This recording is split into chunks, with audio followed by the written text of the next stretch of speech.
Before we dive into today's picks, guys, we are absolutely cooking on the show. We hit 5 out of the last 6, hit both of our bets on the last show. We had a Kongu over 3s, we had Doncic over points. Kongu hit in the first half. Luka Doncic needed 3 quarters to hit.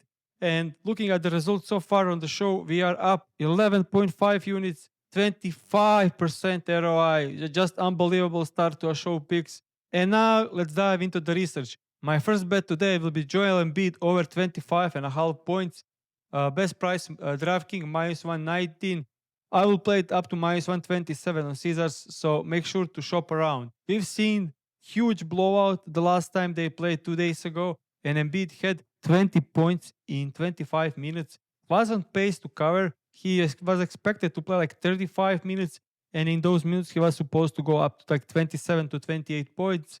And I rewatched the tape of the game, and it looked like they didn't double him much, which is something I definitely prefer to see in the games. When we look at the last 10 games when he gets 28 plus minutes, we can see that Joel Embiid is averaging 28 points a game, and that's where I see him tonight.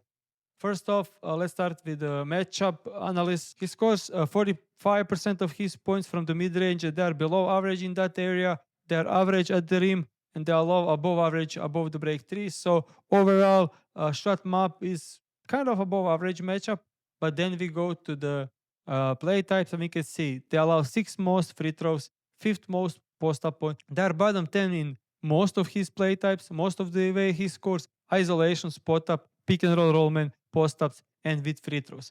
And also, let's now look into the similar players by position. We can see that most of them are covering. We can see that 7 out of the last 8 guys covered: Wembanyama, Queen, Vucevic, Okongwu, Zubac, and Sengun all cooked against the Cleveland Cavaliers.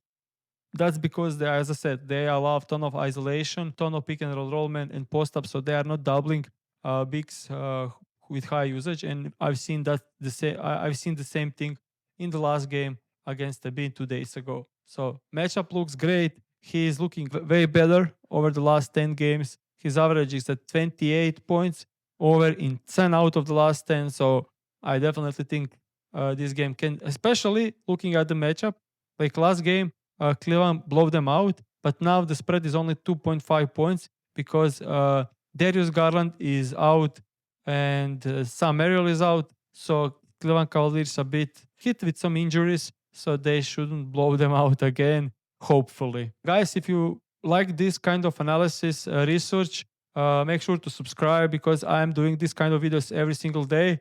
Moving on to the next bet, we are going to Michael Porter Jr. against the Chicago Bulls, and we are targeting his threes. Kind of minus 118, minus 122 wildly available. So looking at his numbers this season, he covered this in 20 out of 31 games, especially if we take a look at the games with 26 plus minutes. In 20 out of 30 games, averaging almost 4 threes a game. Matchup is great. When you are playing against the Bulls, everything looks great. They are playing at a high pace and they are horrible defense. So we can see that he already played them earlier this season, scored 5 threes on 12 attempts. Huge volume. When we look at the games when he had 9 to 12 attempts, he covered in 14 out of 19 games. We need to do check for the pace.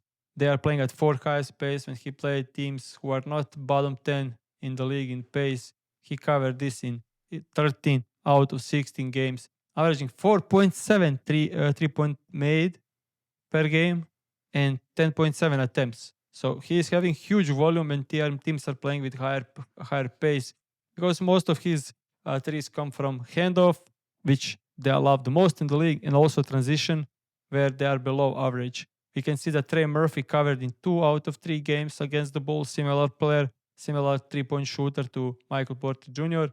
In the game that he didn't cover, that was a blowout. In other 2 games, he had huge volume, 11, 6, and 10 threes attempted. Huge numbers. Great spot for Michael Porter Jr. If you don't prefer threes, you can go with points, over 25.5 also does well. Then you need to probably use against position matchup, against position filter. He covered this in 9 out of 10 games. When you go against points and rebounds as well, over 33 and a half, also looks good. So second official bet for us will be Michael Porter Jr. over 3.5 threes. Moving on to our fourth pick, and that will be Alperen Sengun, one of my favorite players. We had him previously on the show when he hit. Now we're kind of getting a discounted line for Alperen Sengun. We can see that he's being weird lately, but he played Thunder, horrible matchup, got blown out. He got injured here and then played Clippers, blowout, played Lakers, kind of double team him. So when we look at the games when he played between 32 and 42 minutes, he's averaging 22.4 points. When he's playing teams that allow above average to his position, like looking at the Wolves are allowing 23rd most points to opposing bigs. When we look at this, he's not playing top 12 teams in defense against position. He's covered this in 9 out of 11, averaging 24.7 points. But he's going against Gobert and great defense, so we need to check last season how he did against Gobert. And then we can see that he averaged 25 points against the Wolves last season, huge numbers. Game where he had 16, it was a kind of blowout game. But his volume in those games, like they let Gobert defend him in single coverage. So his volume is absolutely insane. Looking at the first game, 23 field goal attempts. Second game, 25 field goal attempts. And the last game, 21 field goal attempts. So his average 20 field goal attempts in those games, 30% usage. We can look at the last 3 seasons for his numbers when he gets that kind of usage. So we'll go to usage. His average usage in those games was 30%. So when we look at the games when Sengun get like 24 plus percent usage, we can see that he covered this line in 60 out of 77 games, averaging 24 a game. So yeah, matchup will be tough, not easy one against Rudy Gobert in the paint, but not double teams. You see, usually double team almost every game. Teams are not letting him score inside, and now he gets a matchup where he won't be get double team, and it's very difficult to cover Alperen Sengun without sending help. Looking at the similar players, we can see that Wembanyama covered.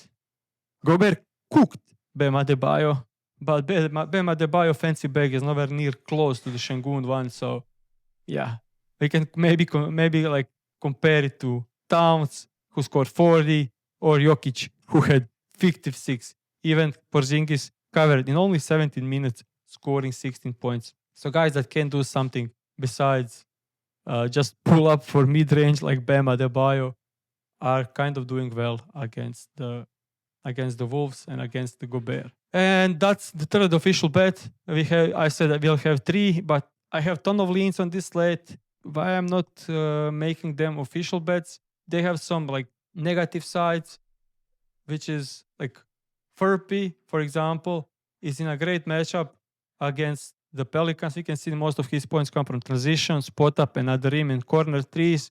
They all look great. Catch and shoot, under 10 feet. Looks like a perfect matchup. But we are kind of guessing on his minutes. We can see that he played 26. That's great. If he gets 26 minutes, this is a great bet. But if he gets 20 minutes, it gets rough. It gets rough. Like looking at this game against Miami.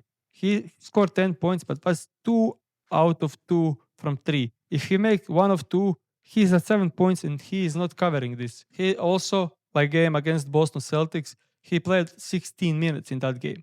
It was a close game, so he didn't close the game. So we are kind of guessing, is he going to close or he is not going to close?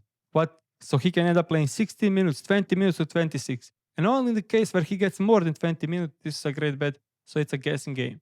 Similar thing for Derek Queen. Great matchup. Most of his points from the paint, they are horrible in the paint defense. Most of his points is isolation free throws. They're horrible at defending that. But then again, looking at, he got benched against the Nets. He got benched against Hawks. He scored only 10 points here in 28 and 29 minutes. So kind of guessing like, is he going to get benched because he sucks on defense? So long term, this wouldn't be a great bet if he's like benched in like 30% of the games. Every third game he's benched for defense. Tough spot to predict is he going to be good at defense or not. And the last thing I have for this slate is Domantas Sabonis. He's questionable. He should be coming back from the injury. And they set his lines at 13.5. rebounding lines at 9.5, and assist lines at 2.5 minus 180.